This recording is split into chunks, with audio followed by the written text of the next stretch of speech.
کچھ پروجیکٹس کو روکا جائے گا۔ اس حوالے سے جنرل باجوہ کی ضمانت کے بعد ہی چین جو ہے دوبارہ اس کا جو ایک بہت ہی اس نے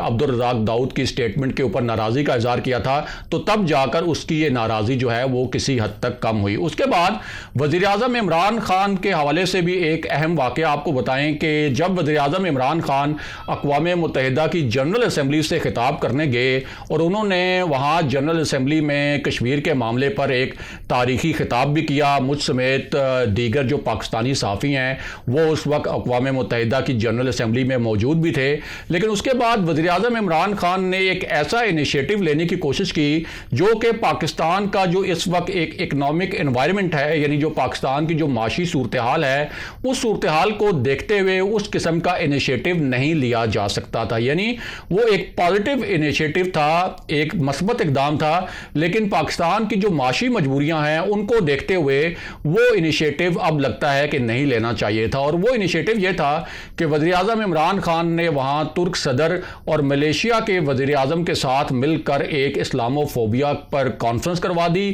اور یوں سعودی عرب کے سامنے جو ہے وہ یہ تاثر بن گیا کہ پاکستان، ترکی اور ملیشیا مل کر OIC کے پیرالل ایک اور اسلامی بلاک کھڑا کرنے کی کوشش کر رہے ہیں، اور وہاں سے پھر پاکستان اور سعودی عربیہ میں دوریاں پیدا ہوئیں، اور یہاں تک کہ اس طرح کی خبریں بھی آئیں کہ محمد بن سلمان کے جس شاہی طیارے میں وزیر اعظم عمران خان نیو یارک گئے تھے، واپسی پر محمد بن سلمان نے فضا سے ہی وہ طیارہ واپس بلا لیا۔ اگرچہ اس خبر کی کبھی تصدیق ہوئی، لیکن اس حد تک حالات جو ہیں وہ خراب ہوئے کہ اس قسم کی اطلاعات بھی آنے لگیں، اور پھر ہم سب کو معلوم ہے کہ کس طرح سے سعودی عرب نے پاکستان کو جو قرض دیا ہوا تھا وہ قرض واپس کرنے پر بھی مجبور کیا، اور ساتھ جو ایک ڈیفرڈ پیمنٹس پر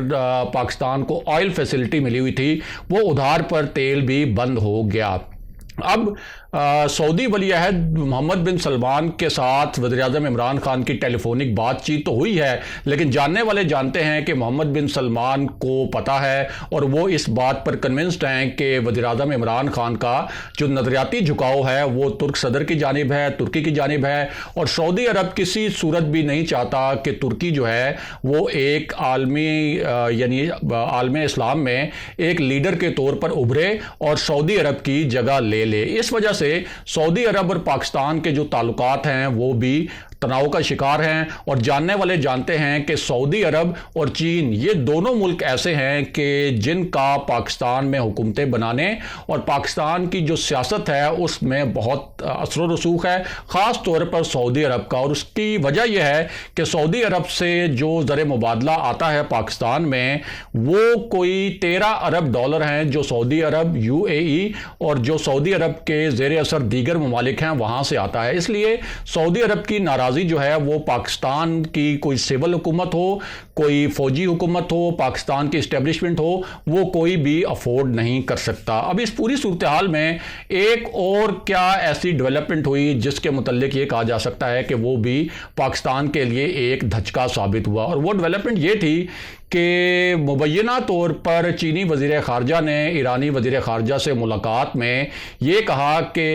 ایران جو ہے ایک ایسا ملک نہیں ہے جو کہ ایک فون کال پر اپنی پالیسی بدل دیتا ہے۔ اب اس بارے میں یہ ضرور کہا جا رہا ہے کہ رائٹرز نے مس کوٹ کیا ہے چینی وزیر خارجہ کو، لیکن اگر یہ بات ایرانی وزیر خارجہ نے بھی کہی ہے اور اگر ان کا تاثر یہ تھا کہ پاکستان کی طرف ان کا اشارہ تھا، تو پھر بھی یہ پاکستان کے لیے ایک سفارتی دھچکا ہے کہ پاکستان کا ایک ایسا نیبر، ایک ایسا ہمسایہ ملک جس کی خاطر پاکستان نے سعودی عرب کو بھی کئی مرتبہ ناراض کیا، وہ اگر پاکستان کے بارے میں اس طرح کے ریمارکس دیتا ہے۔ اس کے علاوہ ایسا لگتا ہے کہ وزیر اعظم عمران خان کو اندرون خانہ یعنی ملک کے اندر بھی جان بوجھ کر سیاسی طور پر اور انتظامی طور پر مشکلات کا شکار کیا جا رہا ہے، اور اسی وجہ سے وزیر اعظم عمران خان نے کچھ اہم شخصیات کی چھٹی کا اصولی فیصلہ کر لیا ہے۔ ایک تو معاملہ یہ ہے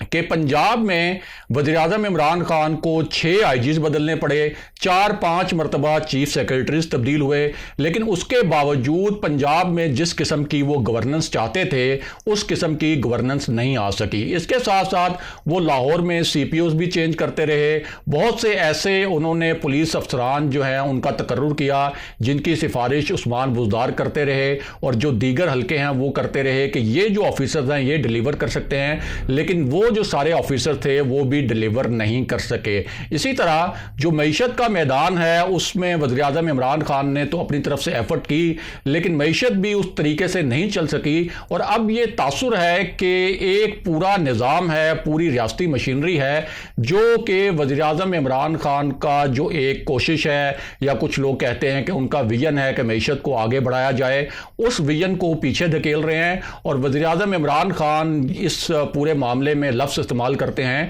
کہ ایک مافیا ہے جو انہیں آگے نہیں بڑھنے دے رہا اور ان کا جو ویژن ہے اس پر امپلیمنٹ نہیں کرنے دے رہا۔ لیکن جو تنقید کرنے والے حلقے ہیں وہ یہ کہتے ہیں کہ جب حکومت آپ کی ہے، ادارے آپ کے ساتھ ہیں، تو پھر ظاہر ہے کہ یہ ایکسکیوز کہ مافیا آگے نہیں بڑھنے دے رہا یہ کوئی زیادہ لاجیکل نہیں رہتا، کیونکہ بہرحال یہ حکومت کی ذمہ داری ہوتی ہے کہ اگر کوئی مافیاز جو ہیں وہ اس پوری صورتحال میں آپ کا جو ترقی کا ویژن ہے اس میں رکاوٹ ڈال رہے ہیں تو اس مافیا کو کرش کرنے کا کام حکومت کا ہی ہوتا ہے۔ اور اسی وجہ سے ہم نے دیکھا کہ وزیراعظم عمران خان کی ایفرٹس کے باوجود آٹا بحران آ گیا، شوگر بحران آ گیا، اور اس کے بعد پیٹرول بحران آ گیا، اور اس طرح کے دیگر جو کرائسز ہیں مہنگائی سے ریلیٹڈ وہ مسلسل آتے رہتے ہیں۔ اب اس پوری صورتحال میں وزیراعظم عمران خان نے کچھ اہم فیصلے کیے ہیں اور ان فیصلوں کے اوپر وہ ڈٹ گئے ہیں کہ چاہے جو مرضی ہو جائے انہوں نے ان فیصلوں پر عمل درآمد کروانا ہے۔ ایک تو ہم نے آپ کو پہلے بتایا تھا کہ ندیم بابر کی چھٹی ہونے والی ہے، اس کے بعد ندیم بابر کی چھٹی ہو گئی،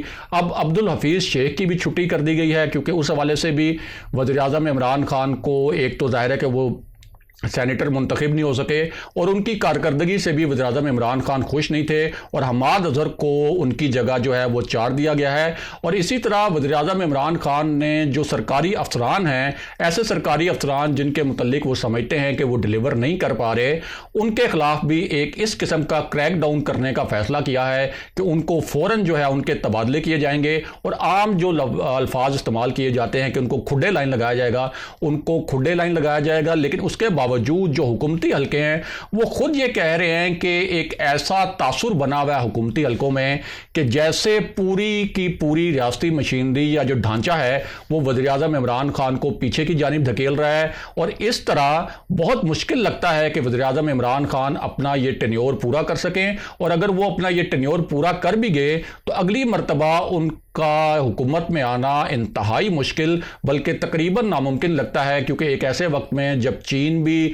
کچھ زیادہ خوش نہ ہو، امریکہ بھی زیادہ خوش نہ ہو، سعودی عربیہ بھی زیادہ خوش نہ ہو، اور انٹرنل مسائل بھی ایسے ہوں خاص طور پر اکانومی کے جن سے پاکستان کا دفاع بھی متاثر ہوتا ہے، تو یہ سارے مسائل جو ہیں یہ وزیراعظم عمران خان کے لیے ایک ایسا گڑھا بن سکتے ہیں اس حکومت کے لیے جس سے باہر نکلنا بہت چیلنجنگ ہوگا۔ اگلے پروگرام تک کے لیے خدا حافظ۔